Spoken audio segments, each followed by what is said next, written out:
तो किसान भाइयों, प्याज की ग्रोथ के लिए क्या करें, गांठ का साइज कैसे बढ़ाएं और कौन सी दवा डालें, इस पर चर्चा करेंगे। तो वीडियो बहुत ही इंटरेस्टिंग, अमेजिंग और खास होने वाली है, तो वीडियो को अंत तक देखें। अगर किसान भाई अपने खेत की मिट्टी की जांच करवाई है और उसकी रिपोर्ट है, तो उसी खाद को डालें जिसकी कमी है। नाइट्रोजन और फास्फोरस के अलावा सूक्ष्म पोषक तत्वों को भी नज़रअंदाज न करें। ऐसा करेंगे तो फसल को पूरा पोषक तत्व मिलेगा और ग्रोथ अच्छी मिलेगी। किसान भाइयों, दो लाइन मुझे बहुत अच्छी लगी थी, इसलिए मैं आपके सामने बोलने वाला हूँ कि सफलता की शुरुआत हमेशा असफलता से ही होती है। और काम करो ऐसा कि एक पहचान बन जाए। हर कदम ऐसा चलो कि निशान बन जाए।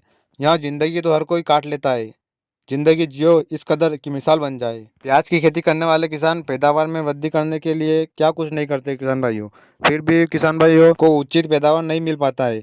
इसके कई कारण हो सकते हैं, कई रीज़न हो सकते हैं, कई वजह हो सकती है।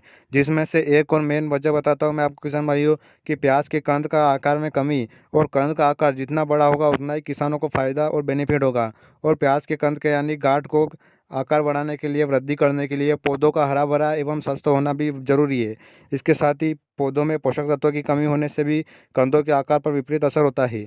अगर आप प्याज की खेती कर रहे हो किसान भाइयों, तो एक बात ध्यान रखना कि जो कंद के आकार में वृद्धि के लिए उर्वरकों के लिए संतुलित उपयोग और रोगों का निदान करना भी जरूरी है। अगर किसान भाइयों आपने अपने खेत की मिट्टी की जांच करवाई है और उसकी अगर रिपोर्ट पॉजिटिव आई है, तो आप वही डालें। किसान ध्यान दे कि किसान भाइयों कि प्याज की जो फसल है, जो खेती है, अगर वह 70 से 80 दिन की हो जाए तो कोई फर्टिलाइज़र न डालें।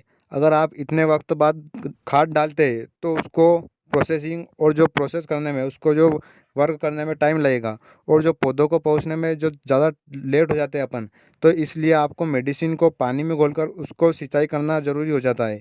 तभी आपका पौधा मेडिसिन पा सकता है और ग्रोथ भी कर सकता है। अब बात करेंगे कि फर्टिलाइज़र का उपयोग कब करें, खाद का उपयोग कब करें। तो दोस्तों किसान भाइयों, प्याज की खेती के लिए 90 दिन के अंदर अगर आपके प्याज की फसल अच्छी है, ग्रोथ अच्छी चल रही है, तो पौधों के पत्ते अगर हरे भरे हैं, तो कोई पौधा अगर मरा हुआ भी नहीं है, तो देखने में अच्छा है, तो आपको अलग से दूसरा कोई फर्टिलाइज़र देने की ज़रूरत नहीं है।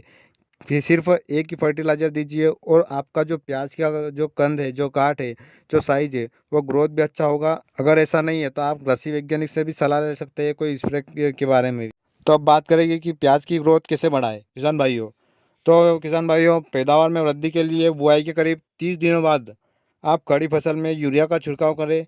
अच्छी फसल के लिए प्रति एकड़ खेत में 3 से 4 टन कंपोस्ट खाद भी डाल दीजिए। साथ ही खरपतवार का नियंत्रण और रोक करने के लिए, कद में वृद्धि के लिए खरपतवार पर नियंत्रण करना आवश्यक है। खरपतवार की अधिकता होने पर पौधों को उचित मात्रा में पोषक तत्व नहीं मिल पाते हैं। और अगर आप अपने मिट्टी का जांच कराइए तो उसी के हिसाब से आपको खाद डालनी है जिसकी आपको आवश्यकता होगी। लेकिन अगर आपको प्याज का सही रिजल्ट पाना है तो आप कैल्शियम नाइट्रेट भी डाल सकते हो। उसी के साथ 1 लीटर पानी में 1 ग्राम बोरोन के साथ 90 से 100 दिन के अंदर आप स्प्रे भी करना चाहिए। वीडियो अच्छी लगी हो तो वीडियो को लाइक कर देना, और चैनल पर पहली बार आया हो तो चैनल को सब्सक्राइब भी कर देना।